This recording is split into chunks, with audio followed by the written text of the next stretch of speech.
5 seconds. Start.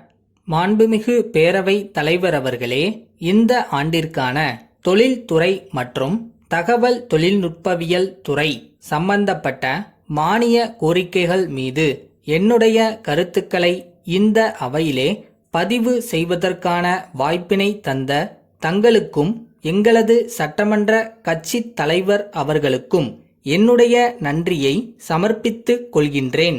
மாண்புமிகு பேரவை தலைவர் அவர்களே, ஒரு தனி மனிதனாக இருந்தாலும் ஓர் அரசாக இருந்தாலும் அவர்கள் என்ன செய்ய நினைத்தார்கள், என்ன செய்ய திட்டமிட்டார்கள், எதை செய்வதற்காக முயற்சித்தார்கள் என்பதனை வைத்து அவர்களை மதிப்பீடு செய்வதில்லை.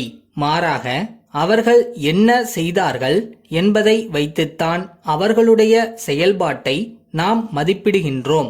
அந்த அணுகுமுறையை வைத்து பார்க்கும்போது தொழில்துறையினுடைய நடவடிக்கைகள், செயல்பாடுகள் கடந்த 3 ஆண்டுகளிலே எப்படி இருந்தன என்று பார்த்தால், நடுநிலையுடன் பாரபட்சமின்றி பார்க்கின்ற எவரும் கடந்த 3 ஆண்டுகளாக நடந்த நல்ல செயல்களை பாராட்டாமல் இருக்க மாட்டார்கள். உதாரணமாக, இந்த அரசு இந்த காலகட்டத்தில் 20க்கும் மேற்பட்ட தொழில் ஒப்பந்தங்களில் கையெழுத்திட்டிருக்கிறது. சுமார் 40,000 கோடி ரூபாய் அளவுக்கு மேல் முதலீடு செய்ய கருதப்பட்டுள்ளது என்பதையும், 2 லட்சம் பேர்களுக்கும் மேலாக இதனால் வேலைவாய்ப்பு கிடைக்க உள்ளது என்பதையும் நினைத்து நான் உள்ளபடியே மிக்க மகிழ்ச்சி அடைகிறேன். இந்த அரசு பொறுப்பேற்ற காலத்திற்கு பிறகு தமிழ்நாட்டினுடைய மொத்த முதலீடு ஏறக்குறைய 3 மடங்கு அதிகரித்திருக்கிறது என்பதை யாரும் மறுத்துவிட முடியாது. ஏனென்றால் இவற்றை நிரூபிக்க புள்ளி விவரங்கள் உள்ளன.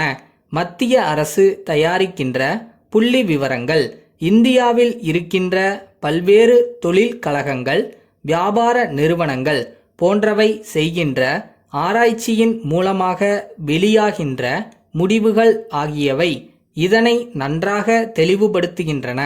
பல்வேறு நாடுகளைச் சேர்ந்த பொருளாதார வல்லுநர்களும் இதனை ஏற்றுக்கொள்ளுவார்கள் என்பதில் ஐயமில்லை என்பதை நான் அழுத்தந்திருத்தமாக தெரிவித்துக் கொள்ள விரும்புகின்றேன்.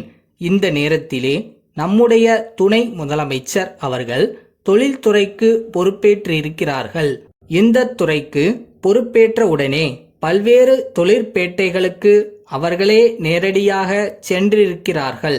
பல்வேறு தொழில் குடும்பங்களை சார்ந்தவர்களை சந்தித்திருக்கின்றார்கள். சென்னையை சுற்றி வளர்ந்து வருகின்ற தொழிற்பகுதிகளினுடைய தேவைகளை நேரடியாக சென்று அறிவதிலே அவர் எடுத்துள்ள பல்வேறு முயற்சிகள், பல்வேறு அணுகுமுறைகளை பற்றிய செய்திகளை பத்திரிகைகளிலே நாம் தொடர்ந்து படித்து கொண்டிருக்கிறோம். இவற்றிற்காக நாம் அனைவரும் அவரை பாராட்ட கடமைப்பட்டிருக்கிறோம். இந்த விவாதத்தை ஒரு நல்ல வாய்ப்பாக கருதி நான் ஒரு ஆலோசனையை சொல்ல விரும்புகின்றேன். வணிகமும் தொழிலும் ஒன்றை விட்டு ஒன்று பிரிக்க முடியாதவை.